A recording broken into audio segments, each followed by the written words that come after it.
Today's daf is daf Lamed Aleph, and the Gemara starts with a statement of Stam Yenom Asur Bahana, which means that the wine of a guy, if he's an idolater at least, is considered Yain Nesech. Yain Nesech is wine that was used as a libation for idolatry, and therefore idolatry is Asur Bahana, not just Bachila Shasia. And we had a halacha called Metame Tuma Chamura B'Kizayis. So the Gemara now says the following: that in the case of Yayin Nesech Mamish, meaning we know for sure that it was used for idol worship, so it's not a question, then it's Metame Tuma Chamura. Chamura meaning it has the status of the avi avos hatuma, like a mess, like a corpse, and it's metame not only ochlin umashkin, but even adam v'kelim. However, in the case of stam yenom, which we don't know for sure up front that it has been used as a libation, there the halacha is a little bit more mekil, not as far as the Isra Hana is concerned, but at least as far as transferring tuma is concerned, and it only has the status of being metame ochlinu mashkin, but not adam v'kelim. It doesn't have that special status that yayin nesech mamish has. And not only that, but in order to be metame as a beverage, then you need a minimum share of revius. Then we have hamafkid yeno eitzelove kochavim, and here we go down one level. We're not so strict about it because it was your Jewish kosher wine, but you just deposited it in the hands of an idol worshiper. And the question is, do we have to be afraid that the idol worshiper may have switched his wine, which he used for a libation, for your wine? And for that, we're going to have the halacha of chosem and chosem v'to chosem, the seals that we need.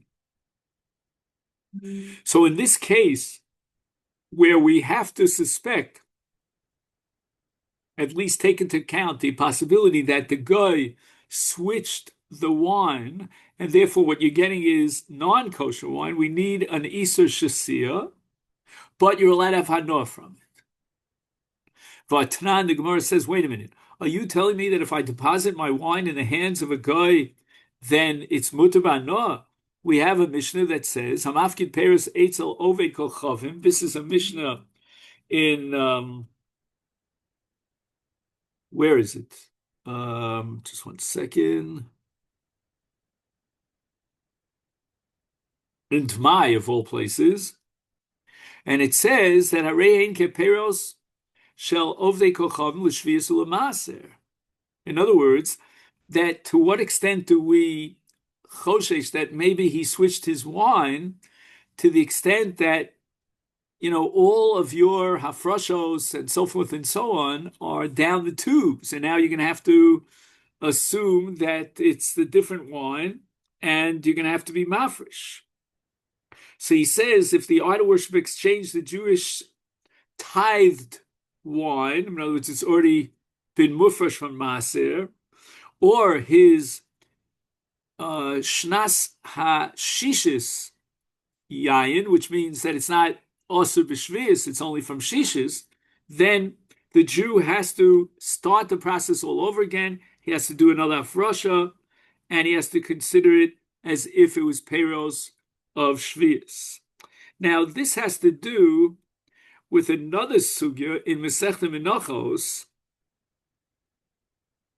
and that is whether or not yesh kinyan akum lafkia, which means that it could be that the ownership of the guy is itself enough to undermine the chiyuv of maser.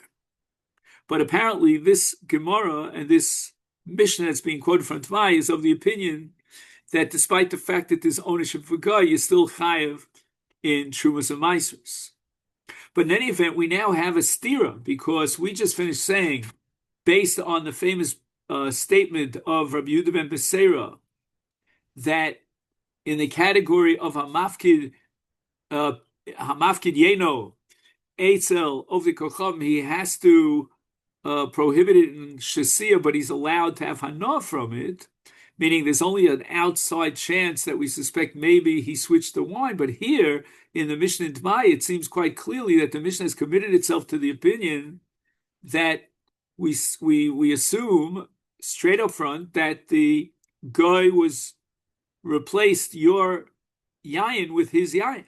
And the word says, Kigon sheyiched lo kanzais, when Rabbi Yehuda ben Beseir was makil, and he said that you don't have to worry about Nisar Hana, the worst case scenario is an Nisar Shtia. That's because the Jew had designated a Karen Zavis, some sort of a corner of his house, where he would store the wine, so that when the Jew gives the key to the Karen Zavis to the guy, then the guy is he's inhibited to change the wine and replace it with his wine because he might get caught. And not only that, there might be a seal on the wine and he's afraid to break the seal. So the Gemara says, if you're going that far, that there's no real suspicion that he'll switch the wine, is b'shtia nami lishtre. Why can't we be matter even drinking the wine? And the Gemara tells a story to support this question. The Rabbi Yochanan Ikla Parvod, he ended up in Parvod, not Harvard, but Parvod. And Omar, he declared, Klum Yesh Mishnas Bar Kapor. Is anyone here? Because Bar Kapor came from Parvod.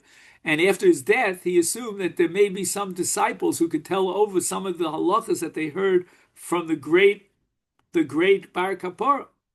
Tonale Rabbi Tanchum to min Parvod. So there was one Parvadi by the name Rabbi Tanchum who remembered a brisa that he heard from Bar Kapor. Amafkid Yeno Eitzel V'Kocham Mutar B'Shtia. And when Rabbi Yochanan heard about this brisa in the name of Bar Kapora, Kori Alei, he said great things about Bar Kapora. He says, Makom Sheyipol Eitz Sham Yehu. In other words, where the tree falls, there's always going to be fruits, meaning that the students and the disciples of Bar Kapora will know how to keep up his legacy and transmit his Torah even after his death. Sham Yehu Salka Daitach, El Sham Yehe Perosa. Perosa meaning the teachings and the Torah of the deceased scholar will be passed on to the next generation.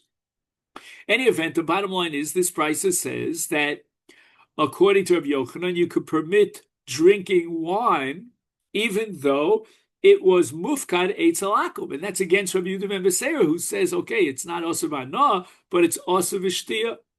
Rab Zara lo kasha, ha Rabbi Eliezer Rabbanan. This question about what the status of a Jewish wine in the hand, deposited in the hands of the guy is, whether it's also b'shti or not, is actually the subject of a controversy between the Rabbanan and Rabbi Eliezer, as we'll see in the following brisa. Echad alokech v'echad asocher bayis b'chatzeru shel oved kochavim. Right? If you, let's say, buy a house or you rent a house in the courtyard of an Oved Kochavim, is then Yayin, if the Jew brings his wine into that rented house that belongs to the guy, but Mafteach, he, the Jew, is holding on to the key, O Chosein B'Yad Yisrael, or he put a seal on the wine to guarantee that the guy didn't break the seal. Rabbi Eliezer Matir, Rabbi Eliezer relies on the fact that the guy is inhibited to switch the wine, and therefore you're allowed to drink the wine. But Chacham went a step further, and they said even though the key is in your hands, but you put it in the courtyard of a guy, he'll find a way somehow of replacing the wine.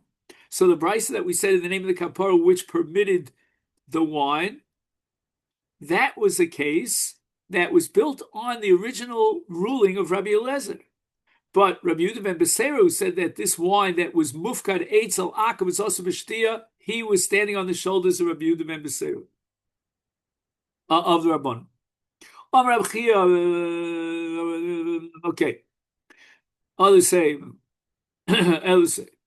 halacha ki Rabbi Eliezer. We paskin like Rabbi Eliezer. That means that wine that was stored in the courtyard of a guy, as long as the Jew is holding on to the key or he has a seal on the wine is mutar b'shtia.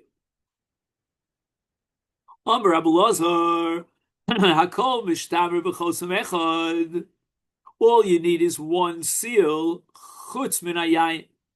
So in other words, if you have products that might be switched, let's say meat, for example, that maybe he'll switch the meat for non-kosher meat, then all you need to guard and make and guarantee that he didn't switch the meat is one seal. But chutz min hayayin, in the case of a yayin, we're going to need what's called chosam b'toch chosam, she'ena mishtamer b'chosam echad. One seal is not enough, and we'll see how to structure these two seals.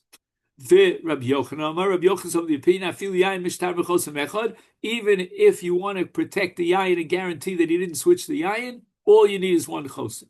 V'lo pligi. And guess what? They don't argue.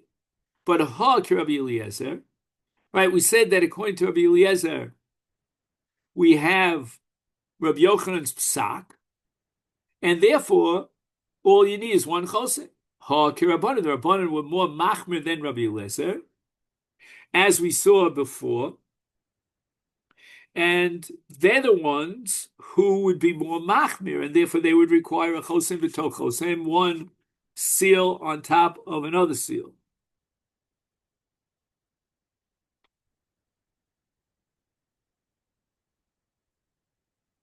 So again, when we say lo pligi, it's not that they're not arguing; they certainly are arguing. But the question is, each one was reflecting a shita of a previous debate between two tanoim.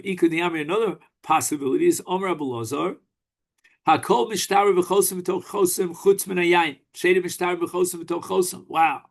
According to this version, Rabbi Lazar went a step further, and he doesn't even rely on two seals, on a seal inside a seal.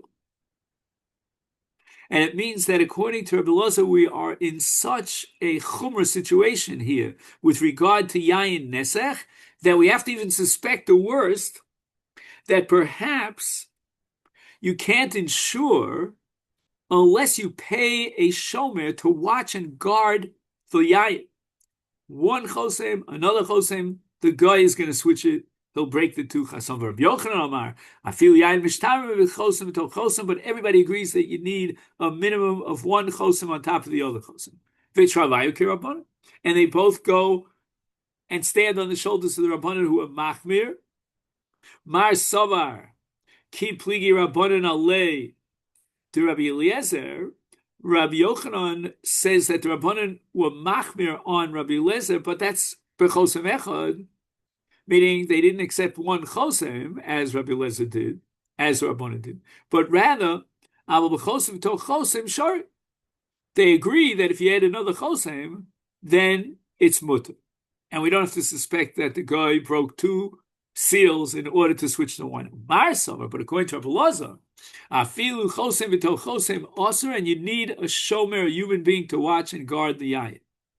Reminds me of the story of Reb Chaim, who got sent by his father, the Beis Halevi, to bring back the matzahs, and he had to tie the matzahs onto his foot until when he went on train back from, I don't know, Bialystok to Brisk, in order to guarantee that nobody switched the matzahs.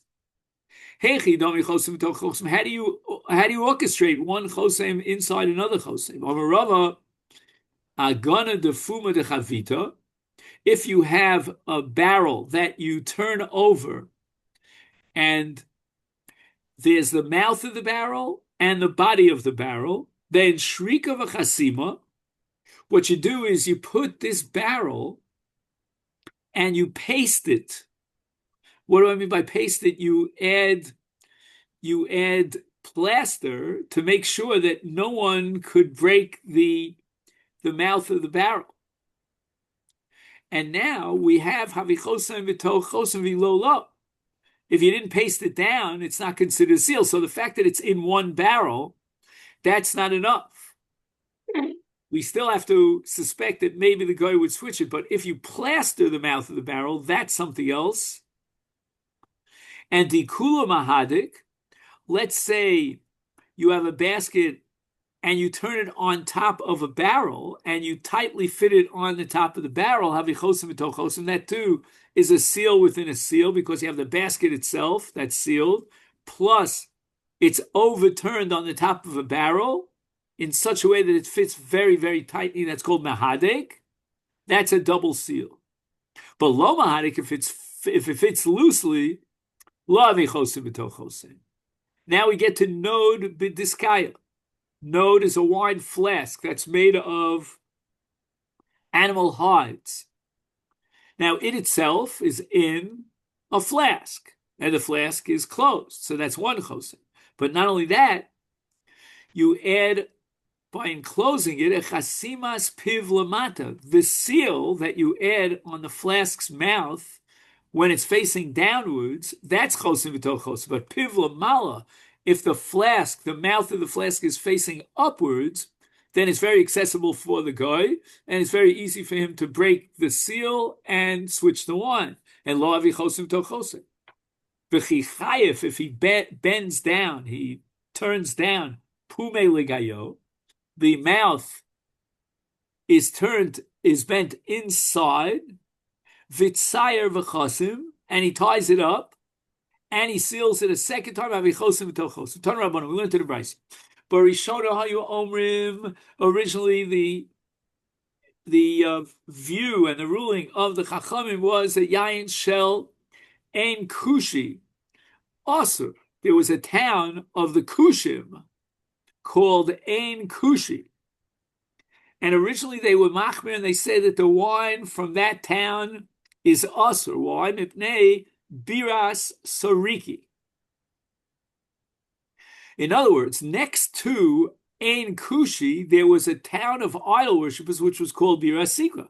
And Shel Bar Kasa Asur, even in the case of wine that came from Bar Kasa, that's Asur because of the nearby town of what? Of Kfar Parshai, where they used to have idol worship. And Shel Zagdur, and the third city that we prohibit the wine, is Zagdur b'nei Kfar Shalom, because it's on the border of Kfar Shalom where they have all the idol worship. Gazru Lomer, that was the original position and ruling, but then they changed their mind and they said it all depends. Chavios psuchos asuros, stumos mutaros. If you get barrels of wine for those towns that we mentioned, the three towns, and they are stumos, then you're allowed to rely on the fact that no one broke into them and replaced the wine and then resealed it. But if they were psuchos and they're open barrels of wine, then all that we learned above is that it's awesome. So the Gemara asked me, why did they originally think it's awesome and then they came up and they said it's mutter, as long as it's stumos? Is Meikar Savar a Kusi Makpid al Maga Ovekachav. Originally, they thought that a Kusi, we have to be very machmir about it, because if he gets wines from the nearby towns of the idol worshippers, he's not Makpid. He doesn't carefully supervise to make sure that they're sending wines that are not used for libations. And therefore, Loshna Psuchos Loshna Stumos, all the barrels of wine will be mutter. I'm sorry, 1 second. All the barrels of wine will be asur. Why? Because the kusi is not makbid on Ovid Kochav. Labasov, but then they changed their mind. And Savar, they came to the conclusion, kilo kopit apsuchos, but astumos makbid kopit. So what does this mean? He says that when you want to be meshavik, you want to market wine in barrels, then what you do is you close the barrels. Now, the Kusim would sell the wine in the barrels to Jews, and they knew that the Jews would be very careful not to get wine from the Goyim, and therefore they would be very makbid to make sure that the wine they got from the idol worshippers in the nearby three towns was wine that was not in any contact with the idol worshippers. But if the wine is open, that doesn't mean that they designated it for sale. It was for personal use, and therefore they weren't so makbid about the akum coming in contact with the wine.